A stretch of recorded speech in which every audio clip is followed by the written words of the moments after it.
Being an Army Ranger is one of the most important things that ever happened to me. I've said before that I have Ranger tab tattooed on my heart. I felt that I was always had to demonstrate. I had to earn that Ranger tab every day, and I had to do that when I was on active duty. I had to do that since I've been retired. I still look at myself and I still refer to myself as a Ranger. I'm very proud of that. That's my proudest accomplishment in the military. I am a U.S. Army Ranger.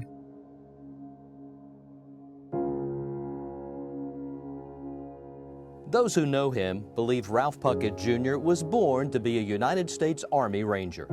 It is true that his young life in Tifton, Georgia offered the love and support to transform young Ralph into Ranger material. He earned more than the number of badges required to become an Eagle Scout, and he learned to fly, two accomplishments that would shape his future. Puckett entered Georgia Tech at 16 and enlisted in the U.S. Army Air Corps Reserve at 17, and later completed Air Corps academic training programs at the University of Florida and Penn State. Inspired by a World War II recruiting poster, he accepted an appointment to the United States Military Academy, and he entered West Point 3 July 1945. He was captain of the Army boxing team and received the Outstanding Boxer Award before graduating in 1949. August 1950, a new second lieutenant without a single day of troop experience, Puckett was recruited to lead an extremely dangerous mission behind enemy lines in Korea. The mission would take him down the two roads that made the most impact on his life, becoming an Army Ranger and becoming the husband of Jean Martin of Columbus, Georgia. Lieutenant Puckett was charged with organizing, training, and leading the 8th Army Ranger Company, the first Ranger unit established after World War II.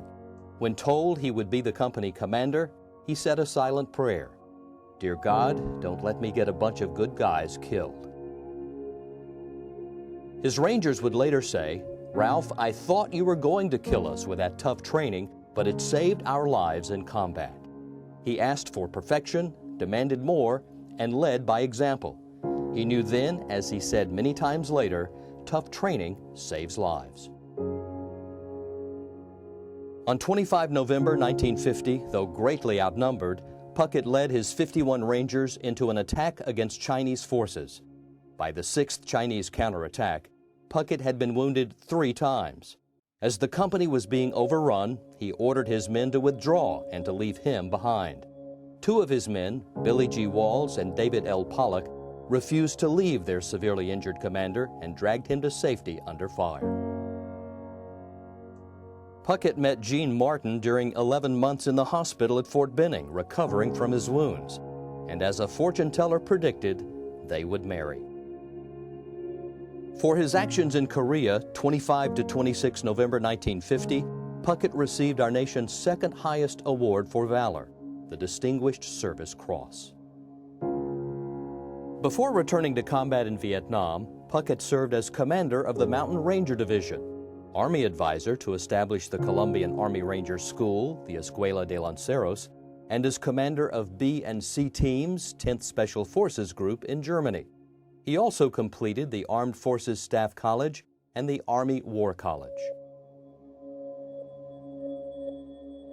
In Vietnam, while commanding the 2nd Battalion of the 502nd Airborne Infantry, Puckett served alongside the troopers of Company B in an all-night defensive battle against elements of the North Vietnamese Army.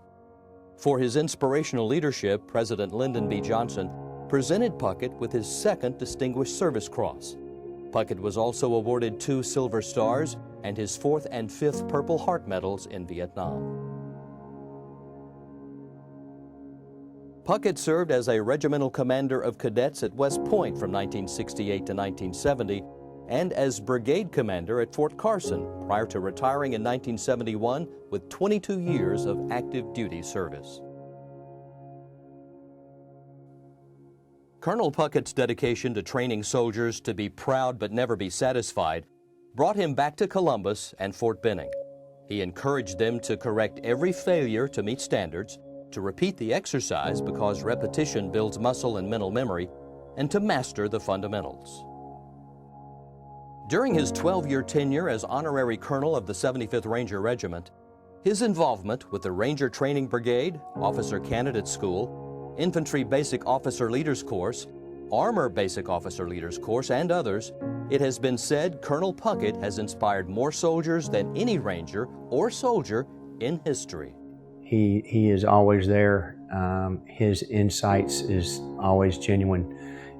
He's just a great American who whenever he speaks, you need to listen to what he's saying. But Puckett is quick to acknowledge he owes all he's accomplished to his soldiers, his friends, and to his family, especially his wife Jeannie, who stood steadfast by his side. I'd like to quote the words of General Eisenhower, who expressed it better than anyone I've ever heard.